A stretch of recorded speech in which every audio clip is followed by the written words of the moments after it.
All right, this video will go over the review guide for chapters 4 and 5 for your review in order to prepare for the senior final, and then at a later point, the junior final, kind of in mid to end of May.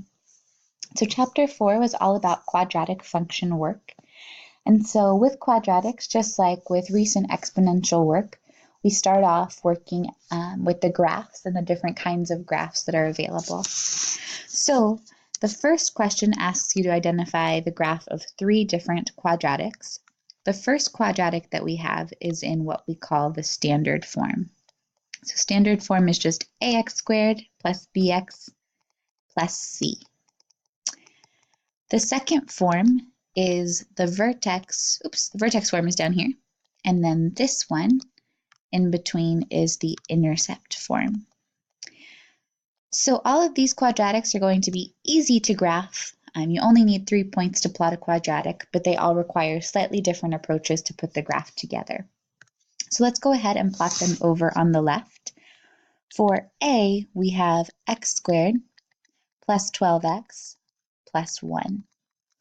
So for this graph, the first thing that I would recommend that you identify is the vertex. So the vertex equation looks like this. X equals negative b over 2a. And it may have been just a little while since we've seen that formula. So what we want to do is plug negative b, which is negative 12, over 2a, which in this case is just 2 times 1. So the x value of our vertex is going to be negative 6. Then we want to plug negative 6 back into the equation for x. So we're going to substitute it in here and here. And then we'll have the y value. So when we do that, we'll have negative 6 squared plus 12 times negative 6 plus 1. So this will become 36 minus 72 plus 1. And so 36 minus 72 will give us negative 36, and then plus 1 will become negative 35. So when it comes to plotting a quadratic, you just need 3 points, and so we already have 1 point as soon as we have the vertex. So I'm just going to give myself a quick axes set up to work off of. And so if I want to plot negative 6, we can kind of estimate that to be right over here. And then let's just make this, we could scale in increments of 5. So negative 5, 10, 20, negative 5, 10, 15, 20, 25, 30, 35. And so we can place the vertex value down here. Now, in order to get 2 more points, we can pick any other 2 x values. So if you want to make a table of values as you go along, I'll just kind of copy that over right here. You can do x and y, but your vertex you usually want to be the center point that you plot. So you want to plot 1 point that's above that vertex and 1 that's below. So I would just pick a point that's really easy to evaluate. So I would pick 0, because if I plug in 0, this will become 0 squared plus 12 times 0 plus 1. So my y output will just be 1. So then I would just recommend picking a point that's equidistant on the left-hand side of your vertex. So if going from negative 6 to 0 is 6 in the positive, if I go 6 the opposite direction to negative 12, then my y output would also be 1 there. So then I can just sketch this out. 0, 1 would be right about here. And then in order for this to be equidistant, negative 12, 1 would probably be right around here. So then we can sketch those 3 points together in a parabola. And that's the approach that we want to take for graphing in standard form. So we're good to go on this one. Then we want to go ahead and try an intercept version of a quadratic. So I'm just going to use the same space to tackle part B of this graphing work. So when you're in intercept form, you actually already have 2 of the points that you need to graph the parabola. So these ones go by pretty quickly. So in this case, we have y is equal to 2 times x minus 1 times x plus 3. So when you have this form, what you want to do is set each of these 2 equations equal to 0. And that will tell you that one of your intercepts occurs at x equals 1, and that the other one occurs at negative 3. So you're already going to have 2 of your points. If you imagine putting together that same little xy table on the side, me get myself a little more room there. I would have -3, 0 as one of my points, and I would also have 1, 0 as one of my points. Now the vertex is always halfway in between the two intercepts of a quadratic graph. So you can find the x value for the vertex of this parabola by taking the 2 points that you have for your intercepts, 1 and -3, adding them together, and then dividing by 2. So it's halfway in between. So this will give me -2 over 2. So the x value of my vertex would be -1. So I can fill in that extra y value, that extra x value there. And then to get the y value out for my vertex, I'm just going to take this -1 and plug it back into the equation. So I'll have 2 times -1 minus 1 times -1 plus 3. So this will be 2 times -2 and then times +2. And that's going to all become -8.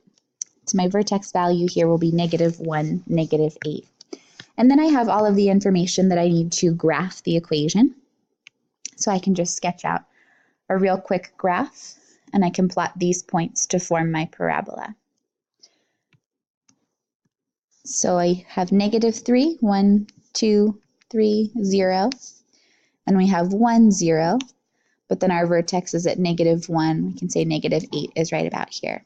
So then we can sketch those 3 points together, and that's our graph in intercept form. Now, if you'll notice, all of the graphs that we've seen here open up, and that's because their leading coefficient is positive. So they're going to be U-shaped or smiley face shaped instead of frowny face shaped like they would be if they had a negative leading coefficient. Next up, we have our vertex form. So I'm going to go ahead and erase this intercept form just so we have room. When you're in vertex form, you have the information that you need right away to identify the vertex of the equation. So then you're just going to have to identify 2 more points on either side of that vertex. So here I'll have y equals 3 times x minus 2 squared plus 2. So the vertex, when it's in vertex form, will always come from this number and this number here. Those are what we call our h and our k, because your vertex form, when it's written out as a general equation, looks like this: x minus h squared plus k. And we just saw h and k in our exponential graphing work. So here, your vertex value that you want to draw out of the equation is going to be +2, because the h is already negative, and then +2 for the k. So when you put together your x and y values for graphing, 2 and 2 are going to be your center values. So your vertex is where the parabola is centered. Then once more, I would just recommend picking points on either side. And a point like 1 or 3 is going to be easy to plug into this equation. So let's plug in 3 for x. So we'll have 3 times 3 minus 2 squared plus 2. So that will become 3 times 1 squared plus 2, which is just going to give us 5.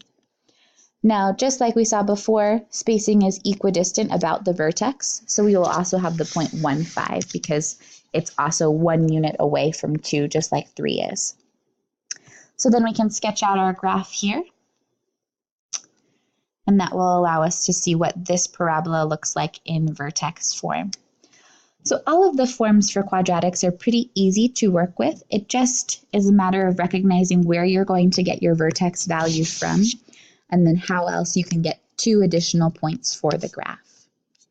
So if I go over 1, up 1, 2, 3, 4, 5, that's 1 point, and then 2, 2, and then 3, 5 will be right here. So this parabola is a little bit more narrow than what we saw for the others. So that's our vertex form parabola. Now we have a couple more problems to get through. This next one is going to ask you to solve by factoring. So all of these next ones that we're going to factor will require that a times c work, because we're already doing so well when we factor where our a term is 1. So we really want to practice when our a term is something other than 1. So let's take a look at part A from number 2. So with this equation, we have 7x squared minus 34x minus 5 is equal to 0. So when a, your leading coefficient, is not 1, you want to take it and multiply it by c. So in this case, that will get you to negative 35. And then you want to identify factors of negative 35 that add to make your b term, the center term. So that's going to be negative 35 and positive 1. So you can rewrite this as 7x squared minus 35x plus x minus 5 is equal to 0. And then you can factor by grouping. So you group your first two terms together and your second two terms. You can pull out a 7x here and you're left with x minus 5, which means you just want to take a 1 out of the next set, so that way it stays the same. And then you can group the two terms outside together. And then you're just going to set each term separately equal to 0. So I'll have 7x plus 1 is equal to 0. I can subtract that 1 over. And I can divide both sides by 7. So I'll have x is equal to negative 1/7. Then when I solve this equation, this one's pretty easy to see that we're just going to get 5 out. So our solutions to A are that x is equal to negative 1/7 and that x is equal to 5. So that's how we'll approach A. And then B and C, we're going to take that same technique. So I'll just get rid of the work that we have there, and we'll dive into B and C. The only difference with B and C is that they're not set equal to 0 right away. So you always want that to be your first step, to bring all of your terms over to one side to get started. So we'll have 6x squared plus 7x is equal to 3. This is for 2b. So subtract over that 3, and we'll have 6x squared plus 7x minus 3 is equal to 0. So if we take 6 and multiply it by negative 3, we'll get negative 18. Factors of negative 18 that add to make 7 will be 9 and negative 2. So we can break apart our equation to 6x squared, and then we can do plus 9x minus 2x minus 3. And then we can group our terms together. So these two and these two. 6x squared and 9x both have a 3x in common, and then this will become 2x plus 3. And then I can factor a negative 1 out here to get 2x plus 3 as well. So my two factors will become 3x minus 1 multiplied by 2x plus 3. And then I'm just going to take each one separately and set them to 0. So 3x minus 1 is equal to 0. If I add over that 1 and then divide by 3, my x term will be equal to 1/3. And then here, I'll subtract over the 3 and divide both sides by 2. So my x term will be negative 3/2. So the solutions to B, we have x equals 1/3 and x equals negative 3/2 or negative 1.5 as well. Last one in the factoring section. This one, part C, involves that same thing where we would want to move over our terms first. So for 2C, we have 9x squared minus 8 is equal to 14x. So in order to get started, we want to subtract over that 14x. So we'll have 9x squared minus 14x minus 8 is equal to 0. So what we want to do here is multiply our a and our c together. So a times c in this instance will be 9 times negative 8, which is going to give us negative 72. So we want to identify factors of negative 72 that will add together to make the negative 14. So that's going to be negative 18 and positive 4. That will give you that negative 14. So if we do 9x squared minus 18x plus 4x minus 8, we can break apart that 14 in the middle. And then we can group our first two terms together and group our second two terms together. Here we can bring out a 9x and we'll be left with x minus 2 And then we can bring out a 4 to also be left with x minus 2. We can group our first two terms